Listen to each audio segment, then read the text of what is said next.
Bismillahirrahmanirrahim. Assalamualaikum warahmatullahi wabarakatuh. Kami di sini dari kelompok 8 ingin mempresentasikan hasil kerja kelompok kami tentang tokoh-tokoh aliran fiksiyasah Al-Ghazali yang beranggotakan 1. Saya sendiri Said Asadi dengan NIM 202111299. 2. Reza Sefyadini Abadi dengan NIM 202111300.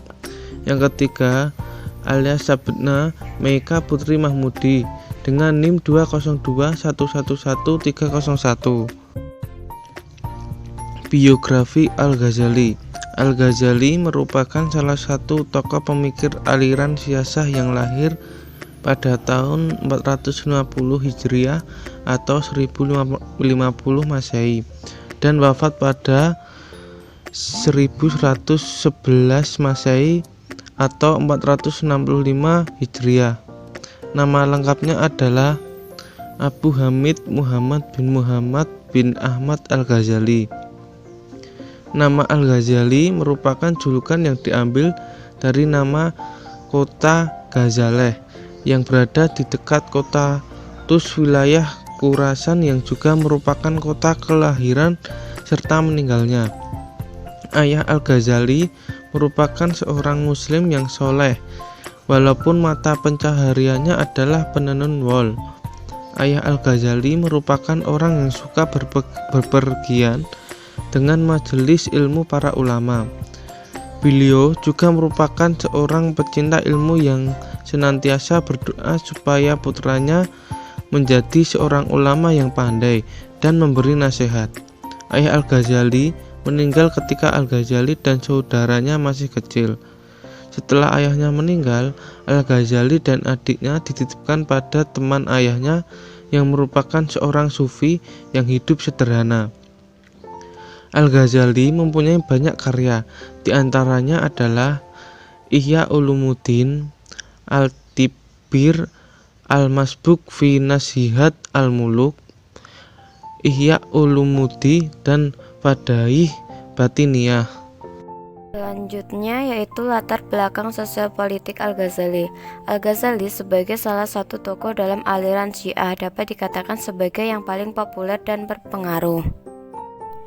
Al-Ghazali tidak hanya belajar satu aspek dalam kajian Islam, melainkan beberapa, di antaranya yaitu Sufis yang digurui oleh Yusuf al-Nasah, yang kedua fikih yang digurui oleh Ahmad ibnu Muhammad al-Rashkani, yang ketiga hadis yang digurui oleh Abdu al-Qasim al-Ismaili, yang keempat filsafat, kalam, dan mantik atau logika yang digurui oleh Imam al-Haramain al-Juwaini.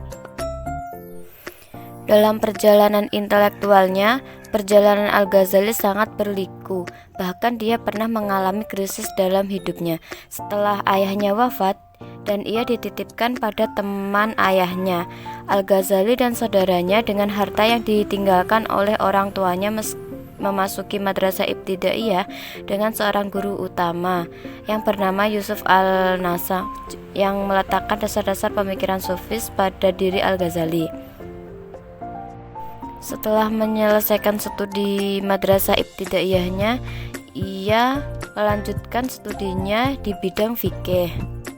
Setelah wafatnya Imam al-Juwaini, Al-Ghazali ditunjuk oleh Nizam al-Muluk untuk menggantikan Imam al-Juwaini menjadi guru besar di madrasah Nismahiyah.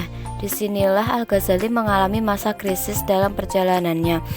Hal ini dikarenakan pada masa ini ia mengalami gangguan syaraf saat mempelajari semua filsafat untuk mencari jawaban atas semua belenggu keraguan dalam pikirannya. Setelah meninggalkan dunia intelektualnya, ia mendapat tawaran untuk mengajar lagi di madrasah Nizamiyah, melaksanakan tugasnya hingga tahun 1109 Masehi. Banyak sekali lika-liku yang dialami oleh Al-Ghazali dalam perjalanan intelektualnya. Namun hal ini tidak menghentikan semangatnya dalam menuntut ilmu, dan bahkan ia juga banyak mengamati berbagai permasalahan politik yang terjadi di negara-negara yang dikunjunginya. Pemikiran politik Islam Al-Ghazali. Tahun di mana Al-Ghazali lahir, banyak sekali literatur sehingga banyak sekali perbedaan dalam kehidupan beragama. Hal ini terjadi dalam konteks normatif maupun deskriptif yang memberikan perbedaan pandangan sejalan dengan munculnya mazhab dan aliran yang mempunyai ciri khasnya sendiri. Dengan adanya mazhab atau aliran, Al-Ghazali mulai banyak berpikiran terhadap aspek kajian Islam. Bisa dikatakan bahwa mazhab merupakan latar belakang dari pemikiran beliau yang mendorong pencarian kebenaran ilmu. Terlepas dari hal tersebut, Al-Ghazali mulai melihat banyaknya kaum muslimin yang terpasung oleh pemikiran tokoh mazhab, sehingga Al-Ghazali mulai mengkritik secara tajam aliran-aliran dalam pemikiran Islam. Hal ini dikarenakan bahwa Al-Ghazali sependapat dengan Al-Mawardi apabila imamah adalah wajib yang dapat dilihat dalam karyanya Al-Ikhtisad fi Al-Iqtihad atau sikap lurus dalam iqtihad. Dalam hal ini, Al-Ghazali mengaitkan antara kekuasaan politik dengan agama dengan ungkapannya, sultan atau kekuasaan politik adalah wajib sebagai ketertiban dunia. Ketertiban dunia wajib sebagai ketertiban agama. Ketertiban agama wajib untuk keberhasilan akhirat. Inilah yang menjadi tujuan sebenarnya dari para rasul. Intinya, wajib adanya imam merupakan kewajiban agama dan tidak ada jalan untuk meninggalkannya. Dari ungkapan Al-Ghazali di atas dapat disimpulkan mengenai bentuk pemerintahan, kewajiban mendirikan suatu pemerintahan, serta mengangkat imam untuk mengurusi persoalan agama dan dunia. Sultan yang dimaksud dalam ungkapan di atas adalah sebagai penjaga. Al-Ghazali berpendapat bahwa manusia merupakan makhluk sosial, sehingga tidak akan dapat hidup sendiri atau bergantung kepada manusia lainnya dalam berbagai aspek kehidupannya. Hal ini tertera dalam kitab Ihya Ulumuddin yang menjelaskan bahwa awal berdirinya suatu negara adalah bentuk dari ketergantungan manusia dengan manusia lainnya. Dalam berbagai aspek kehidupan, hal ini juga diterangkan oleh Aristoteles yang mengatakan bahwa negara merupakan kumpulan antara keluarga satu dengan keluarga lainnya menjadi satu kelompok dan terus-menerus berlanjut sehingga menjadi negara. Dalam karyanya yang berjudul Al-Ikhtisad fi Al-Iqtihad, Al-Ghazali menerangkan tujuan berdirinya suatu negara dengan ungkapan agama merupakan dasar dan sultan adalah penjaganya. Sesungguhnya kekuasaan merupakan keniscayaan dari ketertiban dunia, dan ketertiban dunia wajib bagi ketertiban agama, serta agama merupakan keniscayaan bagi keberhasilan di akhirat. Inilah tujuan sebenarnya para nabi. Oleh karenanya, imam harus ada, karena merupakan salah satu bentuk keniscayaan agama yang tidak bisa diabaikan. Dari ungkapan di atas dipahami bahwa antara agama dan kekuasaan politik mempunyai hubungan yang saling terkait antara satu sama lain. Agama bergantung dari stabilitas politik sebagai terciptanya keadaan yang kondusif, dan agama merupakan pedoman untuk menciptakan masyarakat yang tertib dan berkeadilan. Sehingga apabila pemimpin suatu negara mengamalkan ajaran agama dalam setiap keputusannya, maka akan menghantarkan negara tersebut pada kemaslahatan masyarakat, baik di dunia maupun di akhirat. Imamah atau pengganti Nabi merupakan pernyataan Al-Ghazali yang tercermin dari Abu Bakar dengan corak suksesinya ketika Nabi memberikan isyarat kepada Abu Bakar untuk menggantikannya menjadi imam sholat. Imamah atau yang biasa disebut khalifah pada masa Nabi merupakan pengganti Nabi yang mengatur urusan dunia maupun agama. Maka dari itu, seorang khalifah atau pemimpin harus mempunyai tujuan untuk mengatur dan mengurus persoalan dunia dalam menghimpun dana dari sumber yang sah, kemudian menyalurkannya kepada yang berhak, serta mengusahakan adanya ketertiban, keamanan, serta ketenteraman dalam kehidupan bermasyarakat. Untuk itu, perlu adanya organisasi pemerintahan yang digunakan sebagai wadah dari aspirasi masyarakat yang bertujuan untuk kemakmuran rakyat.